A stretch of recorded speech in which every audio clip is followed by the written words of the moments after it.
Well, I think it was over at Ponca, I told a story. You can see this picture behind me.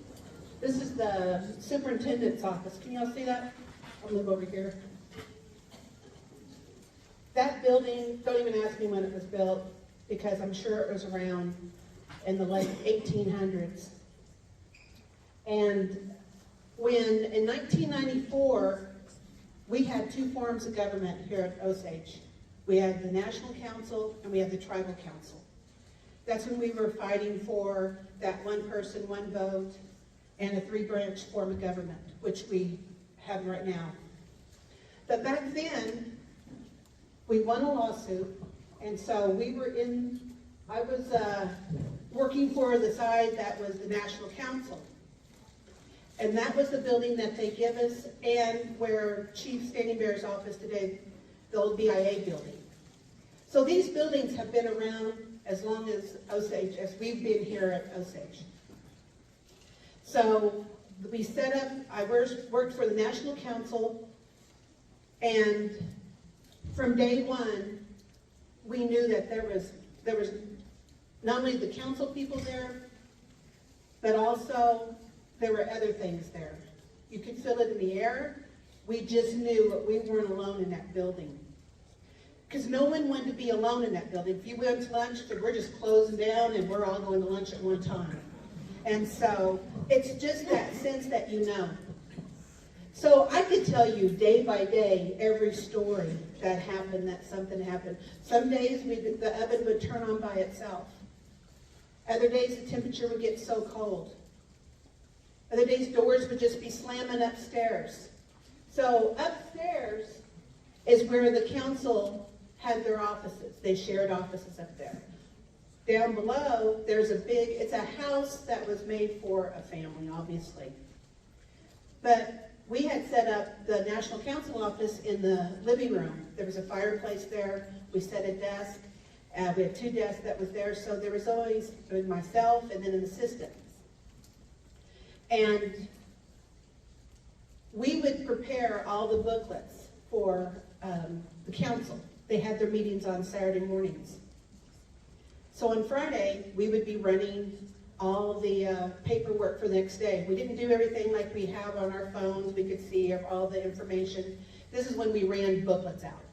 So there we were running booklets, and the young lady who was working with me, Melanie Quinton, she had to leave because her young kids. And so I said, well, I'll stay and finish these booklets. Well, I had trouble with the copier that night.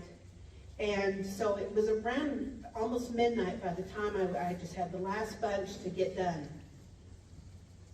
And I talk about this story because we know that evil exists. And evil will roam late at night. That's what my dad said. Nothing good ever happens after midnight. And I always remember that in my head. It's almost midnight.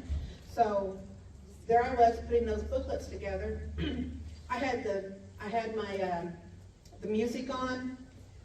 This is when we had just CD players playing our music, and just listening to waiting for the booklets to be run. And they were like 2 or 3 inches high. There was a lot of information. Then I'd have to take it, 3-hole punch it, put it in there. But this time, all of a sudden, I could feel the room get really cold. And I'm like, oh my gosh. So I went outside and it was fine. This was in the fall. I would say like Indian summer weather. It's where you don't need a jacket, but it's just nice enough and it's not burning hot out. So there I was. I went outside and thought, oh my gosh. So I went and I checked the thing. Wasn't even on. So as I was sitting there, I was listening to music, and then I could hear, like right here on the side of my right side, I heard, have you all been to the zoo and you hear like a lion roar? That sound where it just bellows throughout the whole park. That's what this sounded like. It was this growl, this guttural growl. And I mean, I just froze.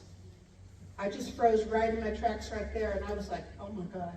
I'm thinking, you go through your mind, trying to figure out what could that be. Is it on the radio? Couldn't be. So I went and turned the radio off. Was it the copier? Did something jam up? No, it wasn't that either. So anyway, I looked at my keys on my desk, and I heard the growl again. And my grandma was a very traditional Osage woman, net electoral, but she's also Catholic in her faith. And she said, when you're ever in trouble, you just say, Our Father. Just get out and pray in your head if you can. Just say whatever you can. I couldn't even get Our Father out. I was frozen. And so that growl came, and it came louder and louder. So then I ran over to my desk, I grabbed my keys, I walked out of that door. I didn't, as usual, I would have locked all the doors throughout, turned the lights off, and left. And there's something that told me when I got my car, do not look at that building. And so I didn't. And I could hear, so as I drove away, I just happened to look I didn't look at the building, but I just looked in my rear view. And at the very top, you can see where that A-frame hits. That's a hallway. There was no lights on up there, but there was this red glow. And I'm telling you, I got home, called my mom, told her what happened. She said, we better call the police, tell them to go lock that door up. So I did, and then the next day, as council came in, I said, I didn't finish these booklets, and here's why. So I was telling them about it. So they burned cedars right then, went all through there. And that's just one thing that happened. That was, to me, the most evilest feeling that I felt the presence in that building. And so, you know, that building has seen a lot of people go through it, and I'm sure there's other people who have worked. Can you raise your hand if anyone ever worked in the superintendent's office? There we go. There'll be some more of these stories. Then the next story, I'm going to make it, won't be as long as that first one. That one was the worst. The second one is when Melanie and I were sitting there, and this is like springtime. So at springtime, we had the front door open, and it was just really pretty in there at that time. And so we were working, we had our two desks, and there's flanked by we have a desk here, on the right and the left, and there's a fireplace. So we're both looking at our screens, but we're not looking forward. And in the middle of the living room, when you first walk in there, there's this huge staircase, and it goes upstairs, and obviously, and then when you come down at the bottom, it goes to the right or to the left. I think they've boarded it up since then. But it had this orange, goldish carpet throughout, this big shag carpet. And so I heard someone walking around. I said, did someone come in to work today? Because some of the council would sometimes come in. She says, no one's been in. And so I was sitting there, and then I'm facing this way. So here's the staircase. And to my right, I see, I would say, every bit of a 6'3" Native American, I'm saying Osage man, in a morning suit, which is like, it had tails, and it was cut off right here, and he had a top hat on, a black top hat. And you could see that he had some kind of boot on. And you know how some people just walk down the steps? Well, he didn't walk down the steps. He kind of walked down the steps. And then by this, I'm looking, and then he got to the bottom of the steps, he turned right, and he just disappeared. So I look over at Melanie, and this happened obviously within seconds. I looked at Melanie, and I said, did you see? She goes, that Indian man? I go, well, in the black suit? She goes, with that big hat? And I go, yes. So it was confirmed. We both had seen the same thing. And I go, where did he go? And we got up, we walked around, and we looked.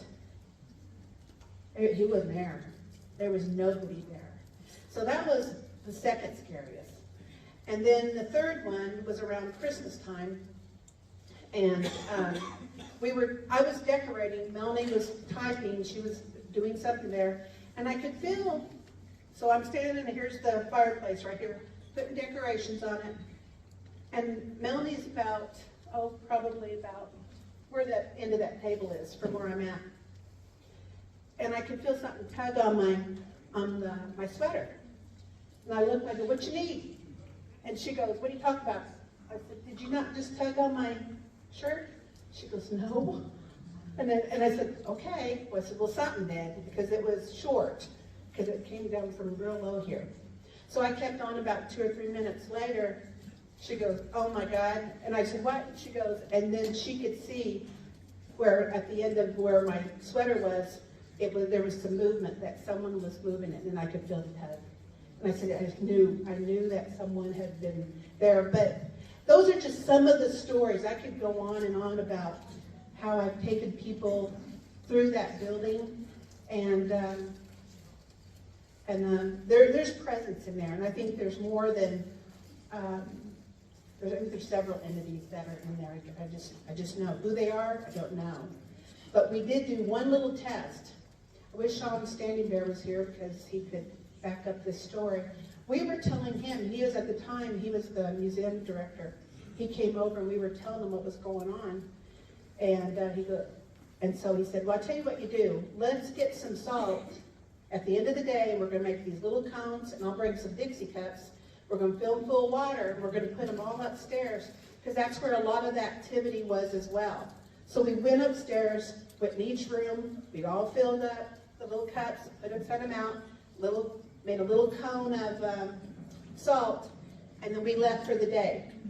And we all said, when we get back in the morning, we'll wait for all of us to get here, and then we'll go in and look in the, and check it out. So around 8 o'clock the next day, we go in, we go upstairs, one room, nothing, the little cone of salt was not untouched, the cups were there. The next room, it looked like someone took their finger and just ran it through that that salt, and knocked over the water. The other one, there was nothing there. Someone it was just gone. Could never find that other cup. But this went all the way through there. And as soon as we left, we heard a big pop. Went upstairs, and they had like these big round bulbs down the hallway for, there was some that had covered some of the lights, and it had just broke. So that's just some of the stories. I'm sure there's others that people can tell, but thank you for listening. And I was up there for probably 2 years before I started getting into law enforcement. And so I was in charge of going and checking the doors of every building, and then also going inside of them. So it just isn't the superintendent's, it's the BIA office. It's it used to be what they call the White House. It's no longer there. It's where the Bajaji Clinic is now. And then the BIA building, and also the museum. So I think there's more stories from all of them. So anyway, thank you, Chris. Oh, let's